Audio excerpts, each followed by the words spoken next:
General Torre, ang Pilipino po ang nalinlang kay BBM. Kami po ang nabudol, marami po kaming nabudol. Dahil po sa pakitang tao niya nung eleksyon at saka sumama pa kay Inday Sara, kaya nanalo. Yun po ang malaking panliling lang sa tao.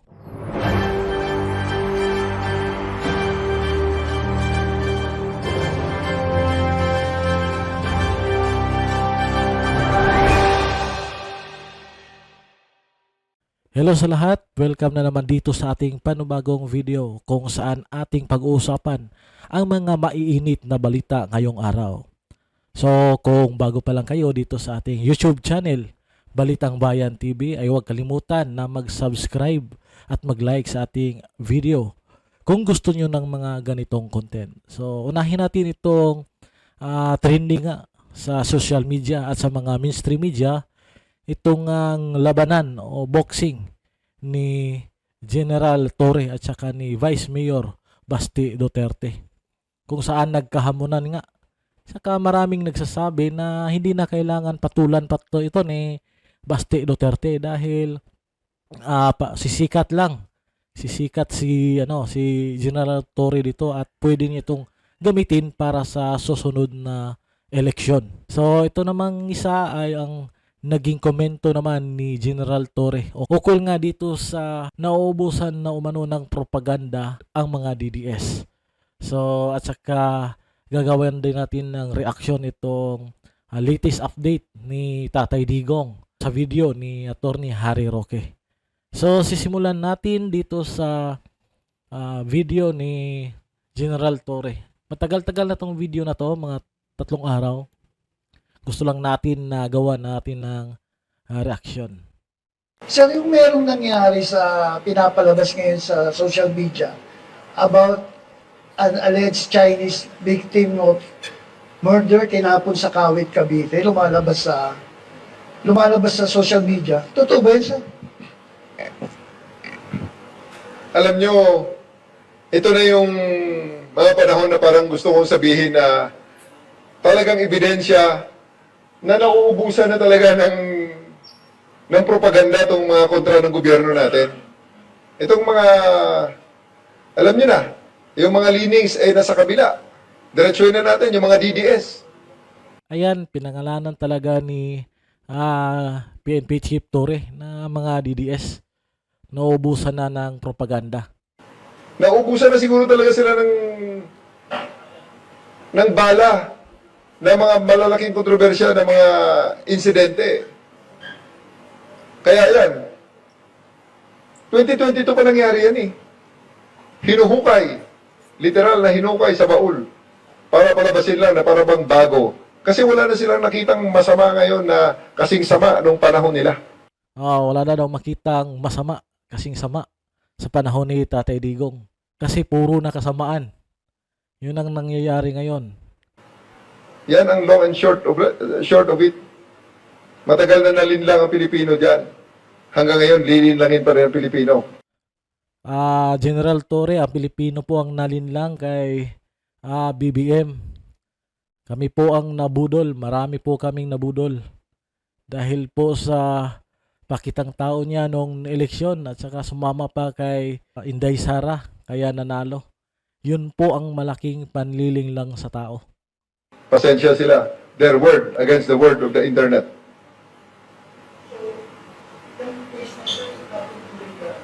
Hindi naman. Early part ng Marcos administration, September yan. 4 months after ng assumption ng ating presidente. Talagang yan, mga remnants ng hangover ng previous administration.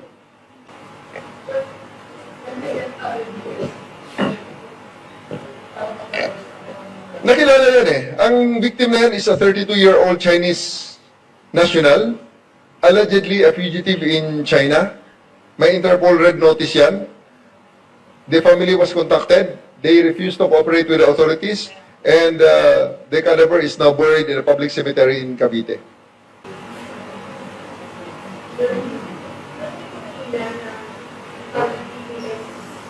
Hina naman ang tanong.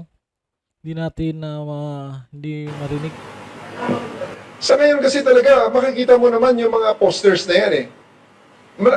We have our social media exploitation. We have our social media analysis also. Alam nga naman sila lang ang marunong gumamit ng analysis. Ang mga pinaka-viral dyan na mga pinaka-vitriolic na mga posters dyan, makikita mo naman ang laman anti-government propaganda at talagang tunay na mga DDS. At sila mismo ang nagsasabi. May nakalagay sa kanila mga profile pictures eh. Bring PRRD home. Yun ang sinasabi nila. So, how do we label them? They are proud to be DDS. Oh. So, we'll call them on that. May nagpalabas yung pulis at saka yung Iranian na nag-away dahil sa isang traffic altercation. That happened during the last days of the waning days of Mr. Duterte's term. So bakit nga pinapalabas nila na para bang nangyari kahapon lamang? Wala na kasi silang bala.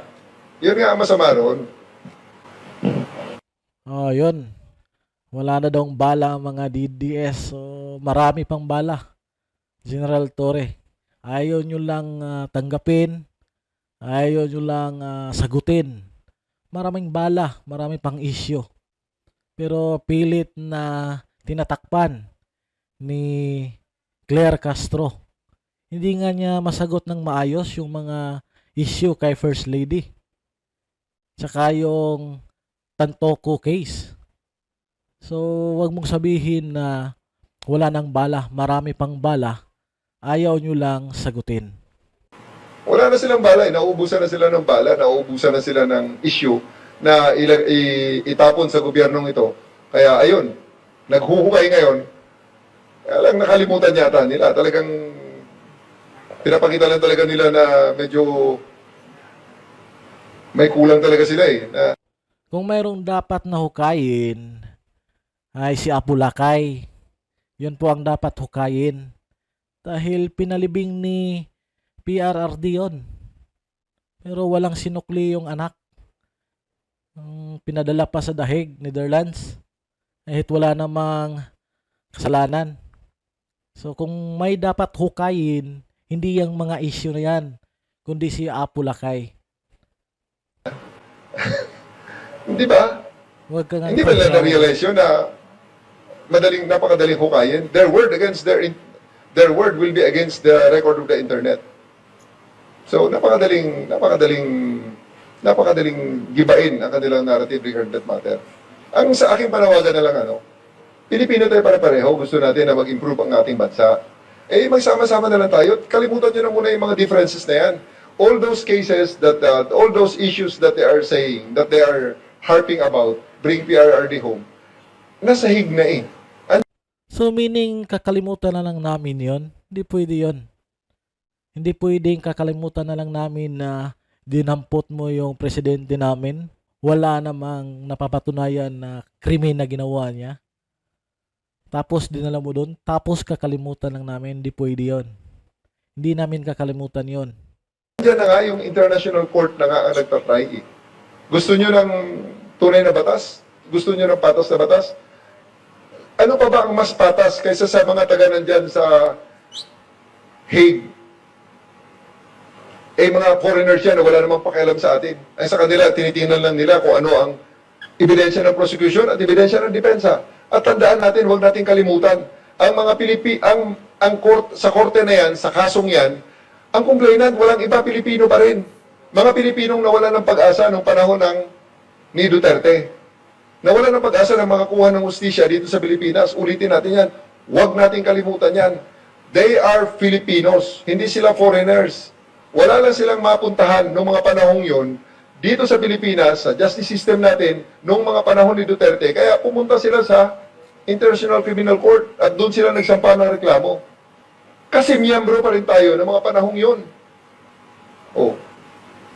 So, anong nirereklamo ng mga DDS na to? Maraming reklamo ang mga DDS, sir. Ayaw nyo lang pakinggan. Ayaw nyo lang sagutin. Wala na daw maibabato na mga issue ang mga DDS, kaya hinuhukay na lang daw yung mga lumang mga issue. Nagkakamali ka, sir. O, dito na naman tayo. Punta tayo dito kay Attorney Harry Roque. Panoorin natin yung update. Ano nang update ngayon doon sa The Hague, Netherlands kay Tatay Digong at saka sa mga balita pa na kailangan malaman ng taong bayan. Lalong-lalo na ang mga OFW. So pakinggan natin itong dala na balita ni Attorney Harry Roque. Magandang araw po sa inyong lahat, ha? Magandang araw. Pag-usapan po natin ngayon ang Tatay Digong at ang Ayun. kanyang kaso. Ano po ang mga realidad? Unang-una, ang Tatay Digong, alam naman po natin, kinidnap. Opo. Bakit po natin sinasabi na kinidnap? Opo, totoo po yan. Yan po yung isa na nagsasabing wala nang maibabatong issue ang mga DDS. Yan ang nagkidnap. So, Dahil sang-ayon sa Rome Statute, Article 59, lahat po ng akusado na arestuhin para dalhin sa ICC, dapat munang iharap sa lokal na hukuman. Kaya po may ganyang probisyon para masigurado na yung karapatang pantao ng akusadong yan ay ginagalang at pangalawa, para masigurado na yung soberenya ng bansa na kung saan kukunin yung presensya ng nasasakdal ay hindi malabag.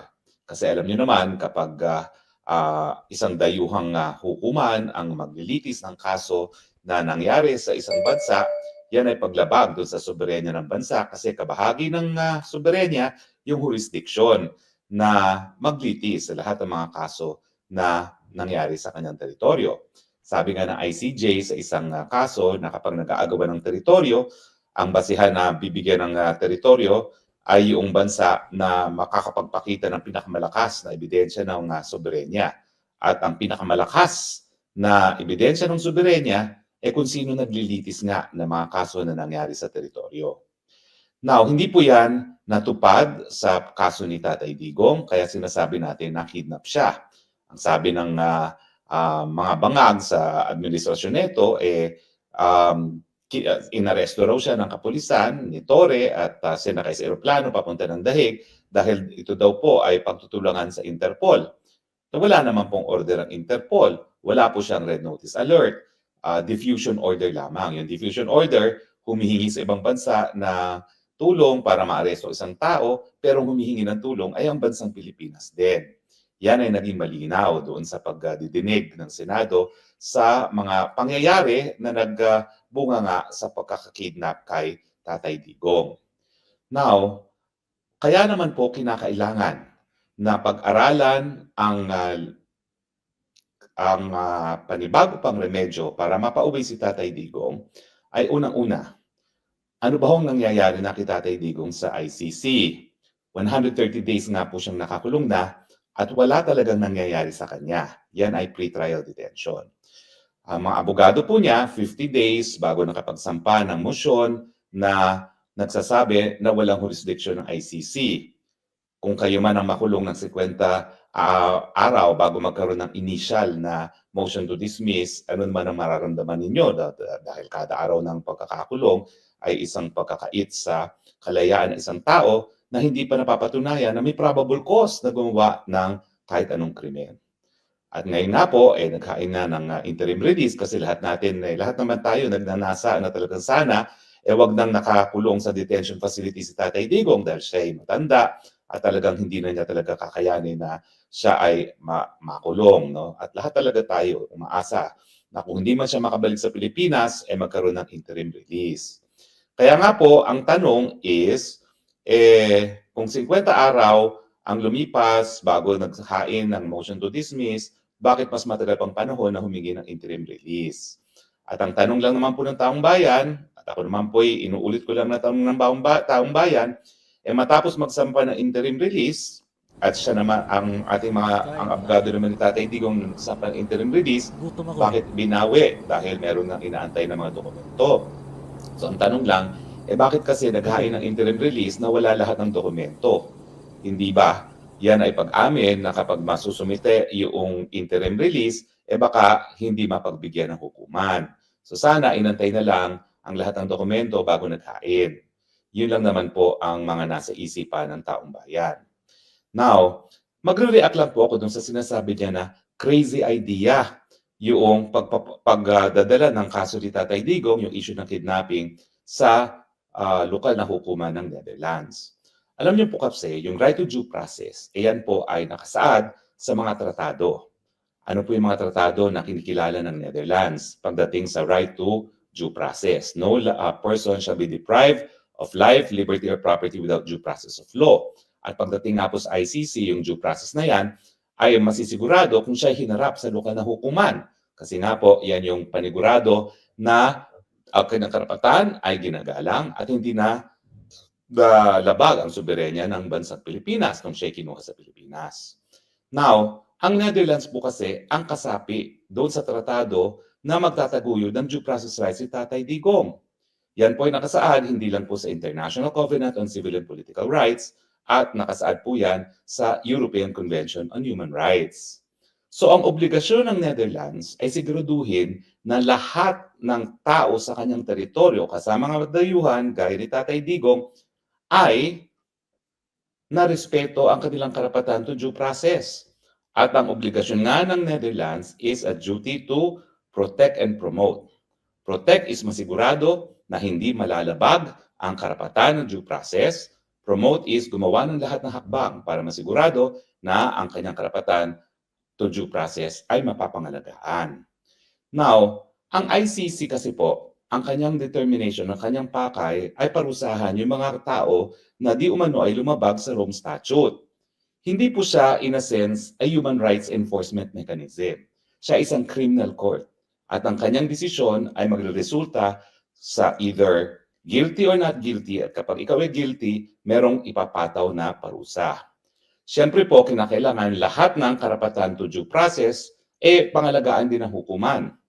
Ang problema po, hindi lang po ICC ang nagdesisyon na kapag ang jurisdiksyon sa pagkatao ng isang akusado ay nakuha sa pamamagitan ng kidnapping, hindi po yan makakaapekto sa jurisdiksyon ng hukuman dahil ang sabi ng hukuman ng Israeli Supreme Court ay ang sabi nila is main pa. Malay namin, pakialam namin kung paano nakuha ang ganyang ang tao ng akusado, no? Ang importante, bigyan siya ng patas at patas na paglilitis.